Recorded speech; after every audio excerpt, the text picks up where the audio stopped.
बताएंगे? देखिए, एक बहुत महत्वपूर्ण मुद्दा कई राज्यों ने, जिसमें दिल्ली भी शामिल है, पंजाब भी शामिल है, पश्चिम बंगाल भी शामिल है, एक बहुत महत्वपूर्ण मुद्दा कई सारे फाइनेंस मिनिस्टर्स ने उठाया कि क्यों जीएसटी को पीएमएलए यानी prevention of money laundering act के तहत लाया गया है। 7 जुलाई को एक नोटिफिकेशन इशू होता है जिससे पूरे जीएसटी के नेटवर्क को, जीएसटीएन को, पूरी जीएसटी की व्यवस्था को prevention of money laundering act के तहत लेके आया जाता है। इसका क्या मतलब है? इसका ये मतलब है कि जो लोग भी जीएसटी भरते हैं, चाहे आपका छोटा से छोटा बिजनेस हो या बड़े से बड़ा कंपनी आप चलाते हैं, अब आपको पीएमएलए के तहत ईडी प्रोसिक्यूट कर सकती है। इसका क्या मतलब है कि अगर किसी मजबूरी वश कोई ऐसे व्यापारी हैं जो अगर जीएसटी नहीं भर रहे हैं, अब सिर्फ जीएसटी उन पे केस नहीं करेगी, ईडी उन पे केस कर सकती है। और हम सब ने देखा है कि किस तरह से ईडी को इस्तेमाल किया जाता है लोगों को परेशान करने के लिए, अरेस्ट करने के लिए, महीनों तक बेल ना देने के लिए। तो अब देश के करोड़ों व्यापारियों पर क्या ईडी के केस चलेंगे? जो व्यापारी हैं, जो बिजनेसेस हैं, जो व्यापारी हैं और जो बिजनेसेस हैं, क्या वो इकोनॉमी को बढ़ाएंगे या क्या वो अब अपने आप को ईडी के प्रोसिक्यूशन से, पीएमएलए में प्रोसिक्यूशन से बचाएंगे?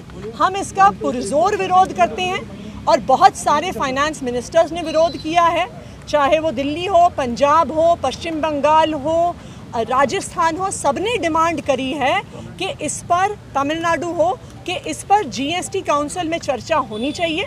लेकिन तीखी बहस के बावजूद अभी तक केंद्र सरकार और जो वित्त मंत्री निर्मला सीतारमण जी हैं, इस पर चर्चा करने के लिए भी तैयार नहीं है। तो हमने आग्रह किया है कि इस पर चर्चा होनी चाहिए, चाहे मीटिंग कितनी भी लंबी चले।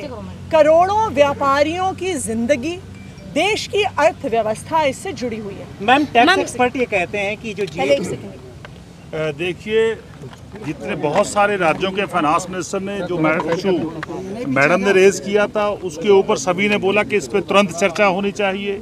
देश के फाइनेंस मिनिस्टर साहब उस पर चर्चा नहीं चाहते थे और मैं समझता हूँ पोस्ट लंच जब दोबारा सेशन शुरू होगा तो इस पर हम चर्चा मांगे, क्योंकि बहुत ही बड़ा इशू है और देश के करोड़ों व्यापारी जो हैं, ट्रेडर जो हैं, इंडस्ट्री वो पीएमएलए के अंडर आ गई है। अब ईडी जो है किसी को भी पकड़ के ले जा सकती है और आपको पता है पीएमएलए में साल भर, 2-2 साल भर उसकी जमानत नहीं होती। सो मैं समझता इस कानून को मिसयूज़ कर रहे हैं। इससे ऐसा लगता है कि देश में अब टैक्स टेररिज्म बढ़ेगा और देश का जो आम नागरिक है, जो छोटे व्यापारी हैं, उसको बहुत बड़ा खतरा खड़ा हो गया है। मैम, आप लोगों ने इस पर टैक्स एक्सपर्ट से चर्चा करी है? क्योंकि टैक्स एक्सपर्ट ये कह रहे हैं कि जो जीएसटी के तहत शेड्यूल क्राइम है वो पीएमएलए के तहत नहीं आता और नोटिफिकेशन में भी ऐसा जिक्र नहीं है। देखिए, ये नोटिफिकेशन ये कह रहा है कि जो जीएसटीएन, जो भी जीएसटी भरते हैं, अब पूरी उसकी सूचना पीएमएलए में अवेलेबल होगी, उसकी पूरी सूचना ईडी को अवेलेबल होगी। तो इसका क्या मतलब होगा?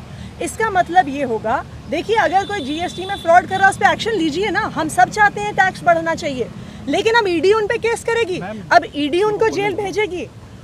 एक देश अगर चाहता है कि उसकी इकोनॉमी बढ़े, अगर एक देश चाहता है कि ईज ऑफ डूइंग बिजनेस बढ़े, तो हमारी ये जिम्मेदारी है कि हम कानून जो हम ट्रेडर्स पे, व्यापारियों पे, बिजनेसमैन पे लागू कर रहे हैं उन्हें कम करें, ना कि उन्हें परेशान करें, ना कि उन्हें ईडी का डर दिखाएं, ना कि उन्हें नॉन बेलेबल वारंट का डर दिखाएं, ना कि उन्हें 6-6 साल भर जेल में रहने का डर दिखाएं। मैम, जीएसटी काउंसिल से अगर इशू नहीं होता है तो क्या कोर्ट में जाएंगे इस चीज को? देखिए, हम बिल्कुल इसको एक बड़े स्तर पे, बहुत सारे फाइनेंस मिनिस्टर्स दिल्ली और पंजाब के अलावा भी तमिलनाडु, पश्चिम बंगाल, हिमाचल प्रदेश, कई राज्यों ने, कर्नाटका, छत्तीसगढ़ इस मुद्दे को उठाया है।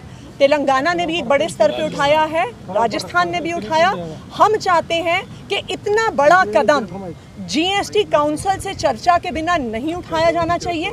इतने राज्यों से इतने व्यापारी, इतने बिजनेसमैन, इतने सर्विस प्रोवाइडर्स पे इसका असर पड़ेगा। इस मुद्दे पे ज़रूर चर्चा होनी चाहिए और क्योंकि हमें इस देश की इकोनॉमी को बढ़ावा देना है, हमें इस देश में ईज ऑफ डूइंग बिजनेस बढ़ाना है।